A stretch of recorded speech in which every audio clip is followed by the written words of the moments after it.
Hola, buenos días. Sean bienvenidos al programa del día de hoy.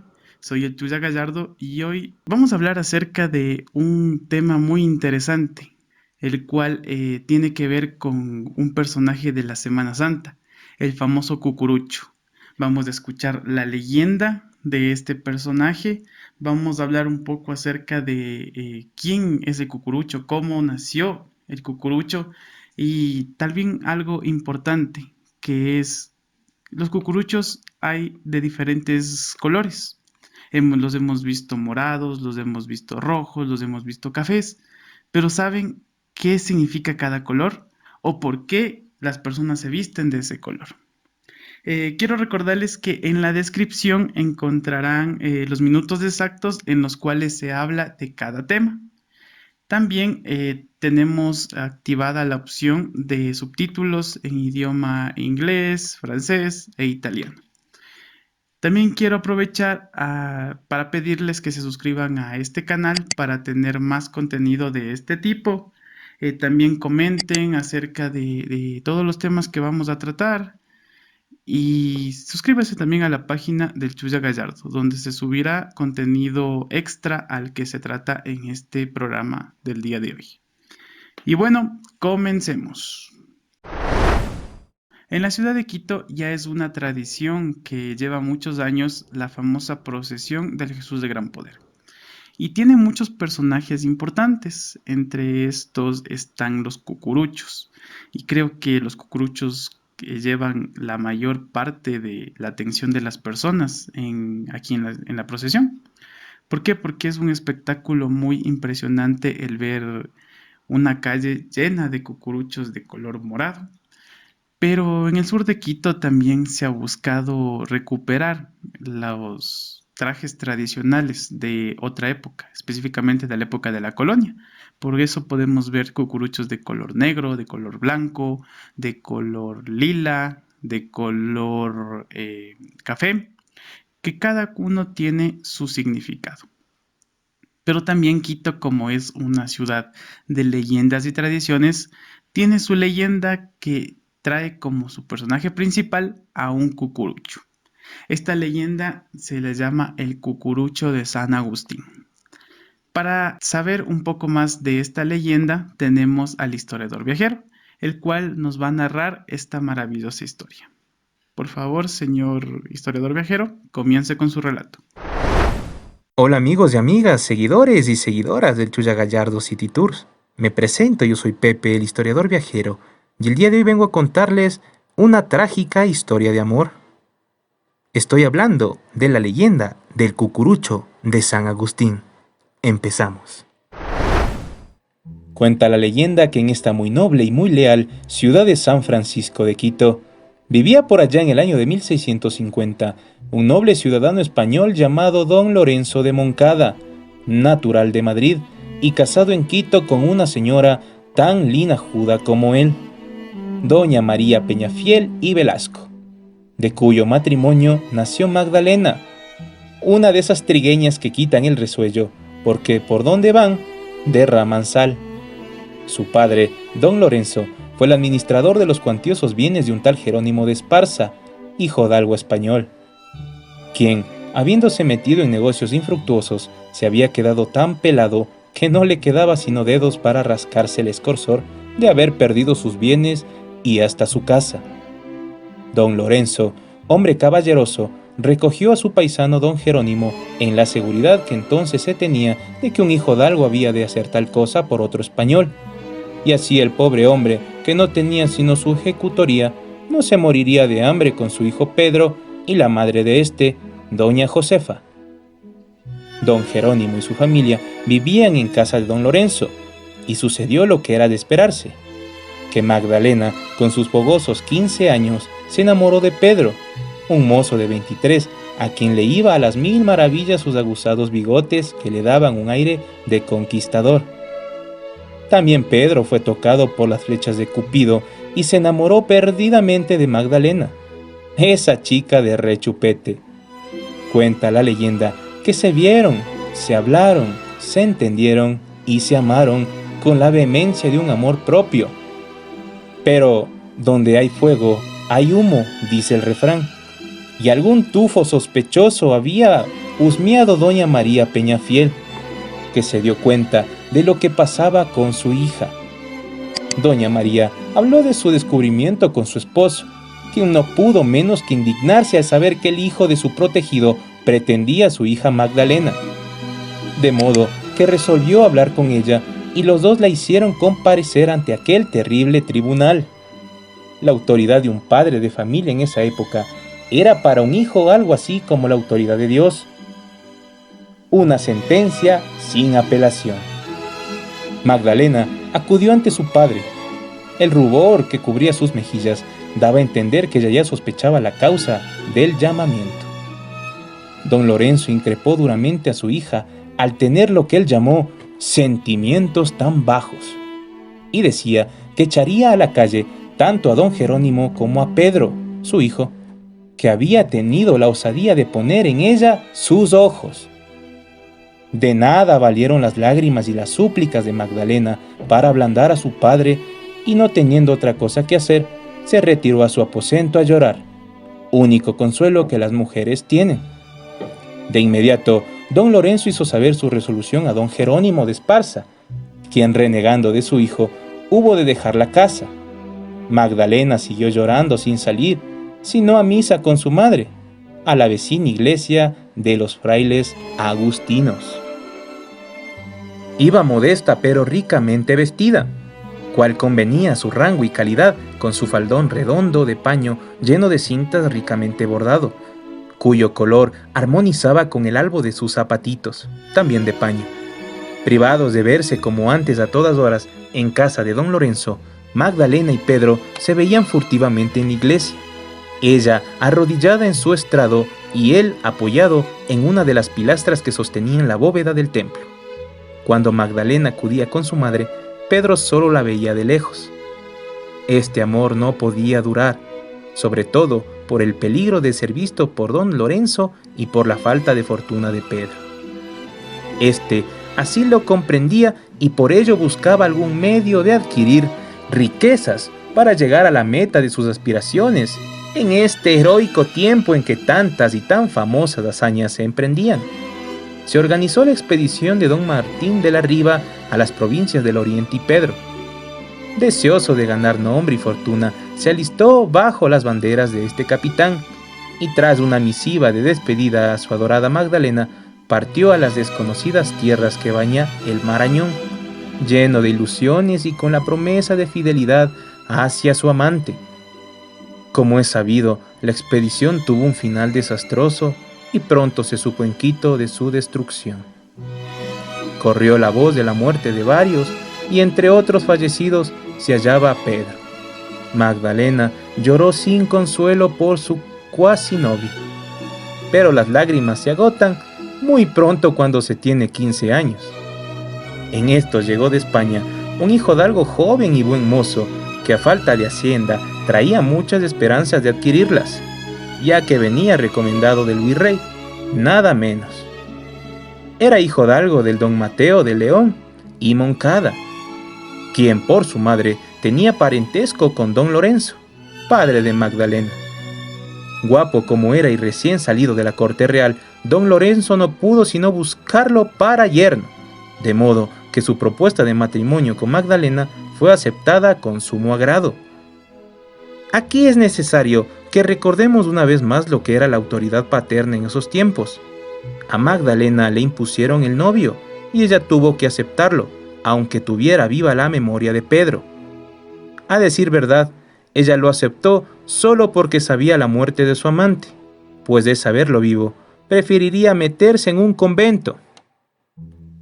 Se fijó el día del matrimonio para un sábado 27 de marzo de 1655, por la tarde.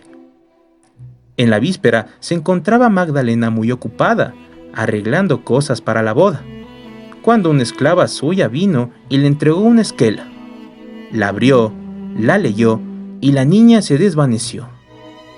Aquella esquela decía: Señora y muy dueña mía, sé que mañana os casaréis con un guapo mozo que os vale. Me creíais muerto, pero aún vivo para adoraros. ¿consentiréis que os vea esta noche en vuestra reja a eso de las 10? Pedro de Esparza. No hay que ponderar lo que sentiría Magdalena con esa lectura de la carta. Un rayo que a sus pies cayera no le causaría tal espanto. Pedro vivía. A él era a quien tanto quería y mañana iba a ser de otro. ¿Qué hacer en tan difícil trance? ¿Cómo romper el compromiso?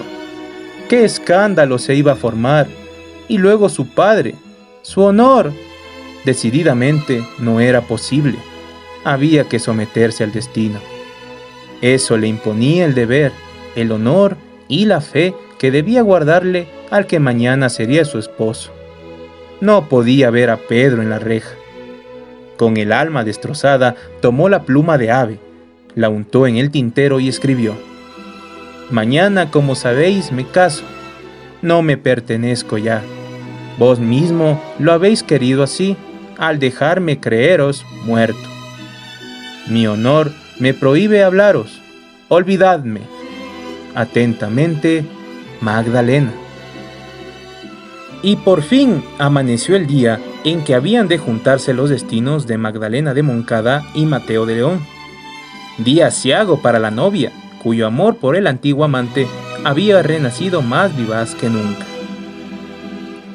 En esos tiempos era costumbre que la niña que se casaba, el día de su matrimonio repartía por su propia mano limosnas a los pobres, que se presentaban en su casa. Este acto de caridad se hacía con el objeto de ir tras el cielo de la felicidad en el nuevo hogar.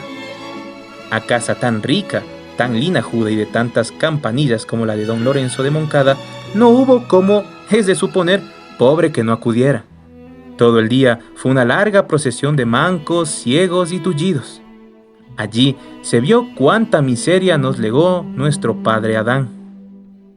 Tampoco faltaron a la cita los cucuruchos, quienes solían expiar sus pecados con su hábito de color morado y su amplia capucha que les cubría el rostro. A todos y a cada uno de los que se presentaban, les entregaba a la novia un patacón, es decir, una moneda de plata de 1 onza de peso. En cada moneda, Magdalena le pedía a Dios que le hiciera olvidar a ese Pedro que le bailaba en el alma. Ya entrada la tarde, se presentó un cucurucho, al tiempo en que Magdalena se ocupaba de su tocado. No quiso la novia dejar al pobre sin su limosna y abandonando el espejo, bajó a dar la última caridad, antes de ir al altar. Y cosa curiosa, el cucurucho tenía la misma estatura de Pedro, su mismo cuerpo y su misma voz. Ilusión debía ser. Entonces Magdalena, sacando de su escarcela un patacón, se acercó al mendigo, alargó su mano y el cucurucho avanzó febrilmente. Sacó un puñal de entre los pliegues de su hábito y lo clavó en el pecho de la novia, quien dio un alarido y cayó muerta. El asesino huyó hacia abajo a la calle. Los criados vienen en auxilio de Magdalena. Otros corren en busca del asesino, pero no van muy lejos.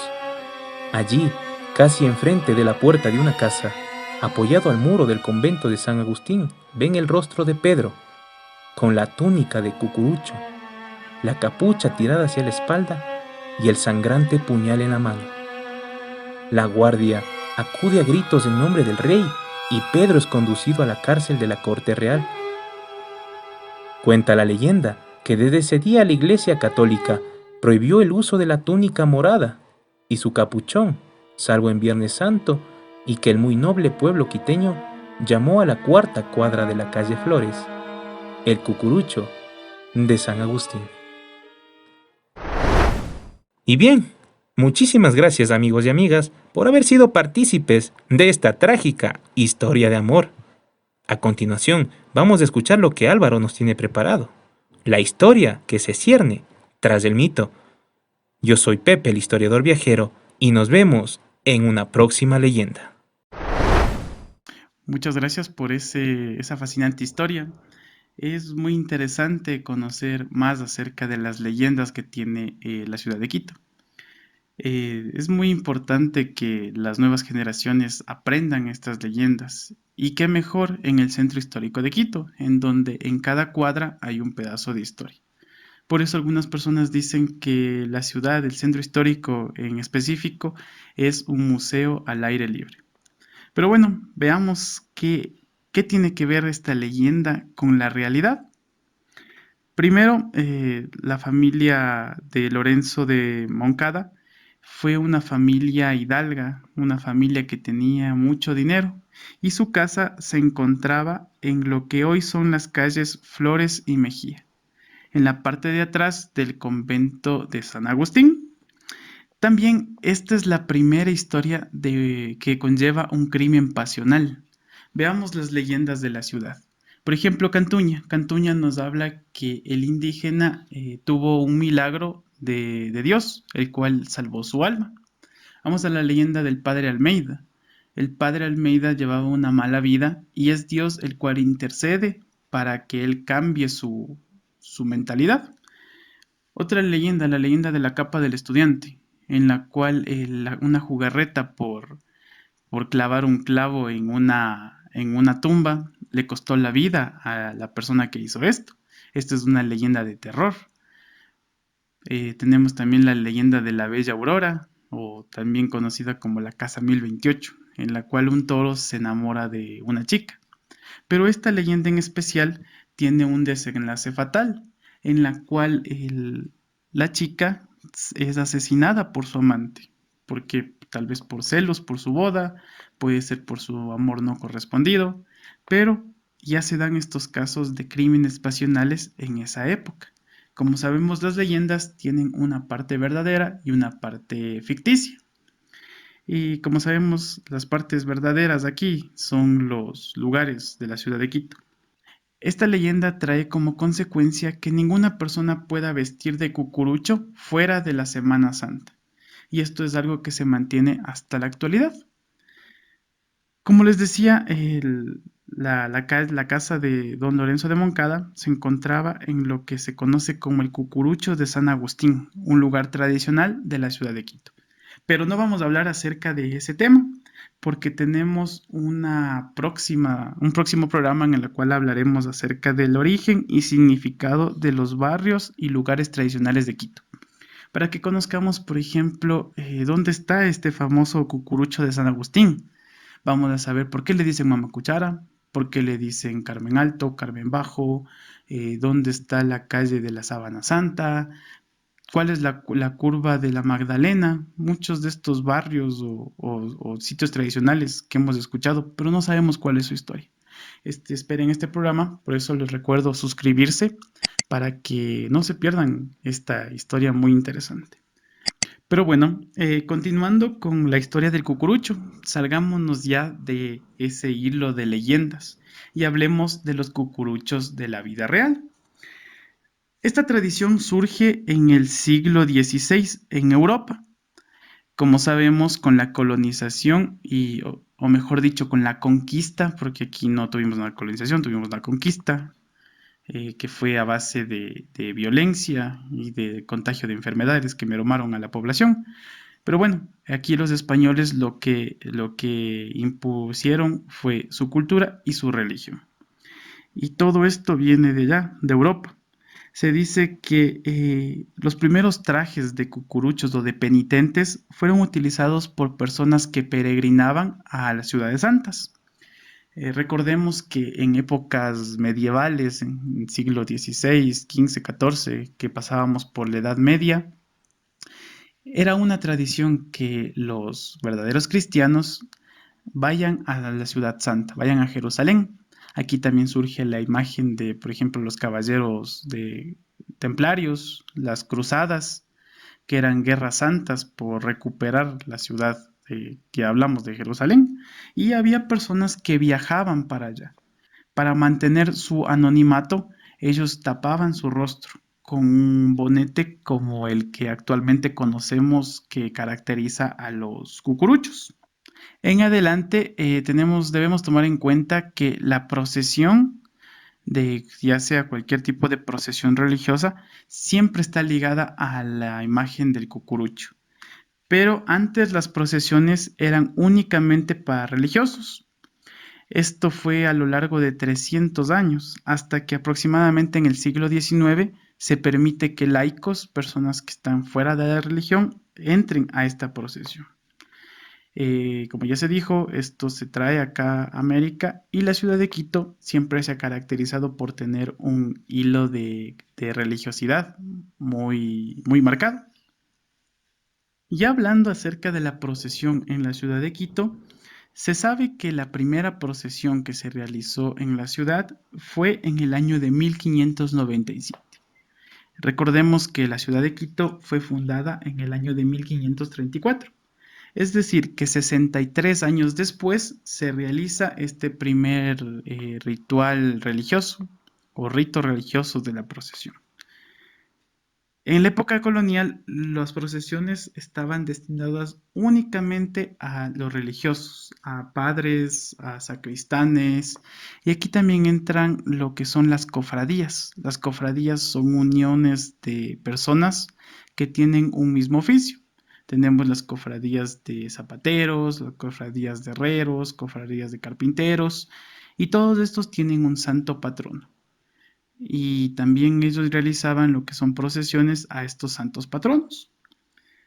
En el año de 1841, la procesión toma un tinte diferente. Aquí comienzan a aparecer los cucuruchos de diferentes colores, como cucuruchos negros, cucuruchos rojos, cucuruchos amarillos,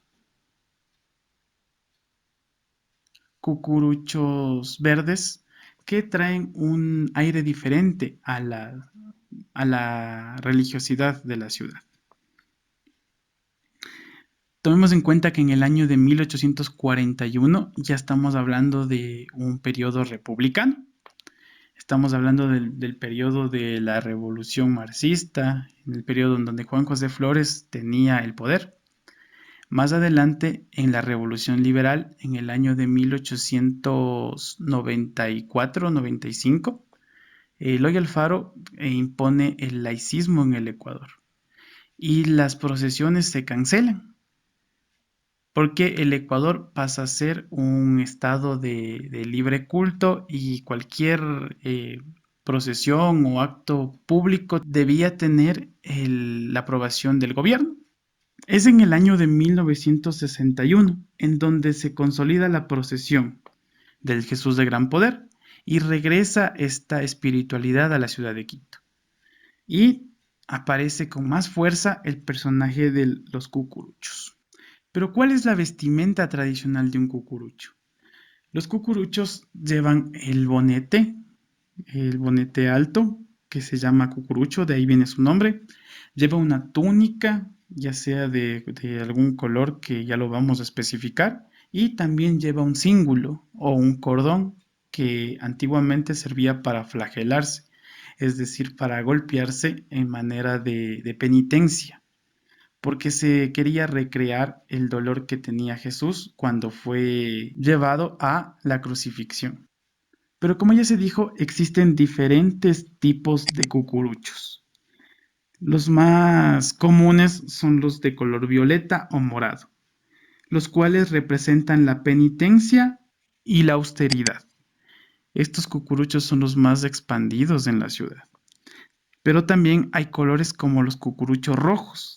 Estos cucuruchos rojos representan al Espíritu Santo.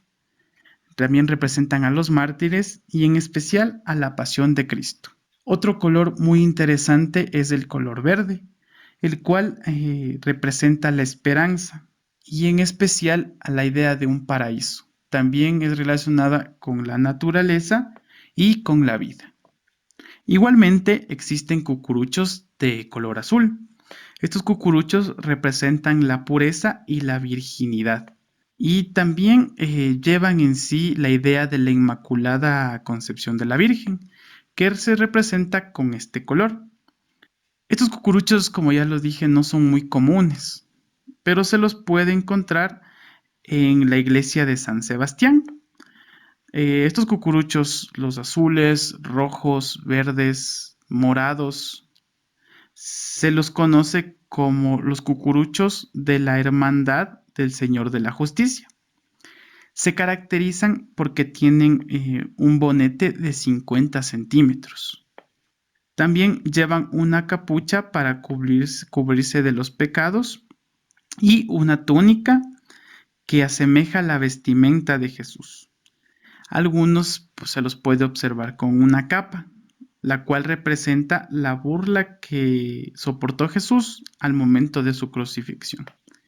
Como vemos, cada una de las partes de la indumentaria del cucurucho tiene un significado. Como ya lo dije, estos cucuruchos se los puede ver en la iglesia de San Sebastián y salen la segunda semana de Cuaresma y en Semana Santa. Por la gran cantidad de personas que van al centro histórico en las procesiones, en el sur de Quito se decidió hacer una procesión llamada Procesión del Jesús del Gran Poder Sur, la cual lleva por las principales calles del sur de Quito a una imagen del Jesús de Gran Poder.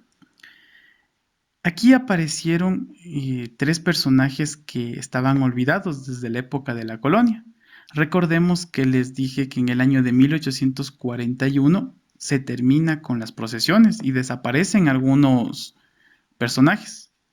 Pero los fieles del sur de Quito intentaron recopilar la información acerca de estos personajes perdidos. Pero ¿de dónde sacaron la imagen de estos cucuruchos perdidos? Se basaron en las crónicas de Alcide Borgoni, el cual era un viajero francés, el cual retrata en dibujos lo que él vio en la época colonial, en una procesión de la ciudad de Quito. Aquí aparecen estos tres personajes perdidos, específicamente de los cucuruchos, porque en las procesiones de la época republicana y colonial aparecían muchos más personajes, como los sahumeriantes, los militares, los monjes de Caudas, que también lo trataremos en otro episodio acerca de los personajes que intervenían en la procesión. Pero volviendo a estos tres personajes, tenemos cucuruchos de color café, de color negro y de color blanco. Los cucuruchos de color café se los conoce como los cucuruchos del alma santa de Cuenca. Estos son muy vistosos porque además de que su vestimenta es de color café, llevan una espiga en su bonete, el cual simboliza a las buenas cosechas. También el color café simboliza la tierra. Aquí podemos ver un caso de sincretismo, en el cual se unió la religión con algo muy tradicional de nuestros pueblos autóctonos, la unión hacia la tierra. Por otra parte, tenemos a los cucuruchos de turbante de Chimbacalle. Estos cucuruchos, como su nombre lo dice, nacieron en el barrio de Chimbacalle. Se caracterizan por ser de color negro y poseen un bonete con cintas de color rojo y verde. Y el color negro de su traje simboliza la penitencia o el luto por la muerte de Jesús. En contraposición a estos cucuruchos de color negro, se encuentran las almas santas de Patate, que tienen su vestimenta de color blanco. También están adornados con cintas de colores que asemejan a los colores que utiliza el danzante de Pujilí. Por eso les decía que estos cucuruchos, como sus nombres de Cuenca, Patate o Chimbacalle, son lugares tradicionales de aquí del Ecuador, también intentaron unir estas dos culturas. Bueno, las almas santas de Patate también representan a todas las personas que fueron perdonadas por Jesús y por Dios, y que por este perdón, por este amor que tuvo Jesús, llegaron al cielo. Es por eso que tienen el color blanco. Otra característica de estos tres tipos de cucuruchos es que su bonete llega a medir 1,50 m. Y mientras más alto era su bonete, más cerca estaban del cielo. Como pudimos analizar en esta pequeña recopilación de la historia del cucurucho, este personaje se ha convertido en uno de los más característicos de la Semana Santa. así como lo es la procesión del Jesús de Gran Poder, la fanesca y la salida de los cucuruchos desde el convento de San Francisco. También tomemos en cuenta que la realización o la elaboración de los trajes de cucuruchos se ha convertido en una actividad económica de muchas familias de la ciudad. Para esto les dejaré en la descripción un video muy interesante que encontré de una página llamada Narraquito, el cual nos relata la historia del último cucurucho y que espero que lo vean porque es un material muy interesante que nos habla acerca de esta tradición. Así que por favor vayan a la descripción en donde encontrarán el link a ese video. Bueno, hasta aquí el programa del día de hoy. Espero que haya sido de su agrado, que hayan aprendido un poco más acerca de este fascinante personaje de la ciudad de Quito, el cucurucho. Si desean más contenido como este, por favor suscríbanse al canal y activen la campanita para no perderse un video. Recordándoles que también nos pueden escuchar en Spotify, Anchor, Breaker, Google Podcast, Radio Public y Pocket Cast. Plataformas de audio en donde mientras ustedes estén realizando cualquier actividad pueden escuchar este programa. Esa es la ventaja de un podcast. También estamos, por supuesto, en Facebook, en la página del Tuya Gallardo, donde subiremos contenido extra. También nos queda un poco la duda acerca de cómo se veían estos personajes. Cómo es el color, cómo es el cucurucho negro o cómo son los dibujos que realizó este viajero francés. Todas estas fotos las estaré subiendo a la página de El Chuya Gallardo para que ustedes puedan observar de mejor manera estos trajes de los personajes tradicionales. Muchas gracias por su atención.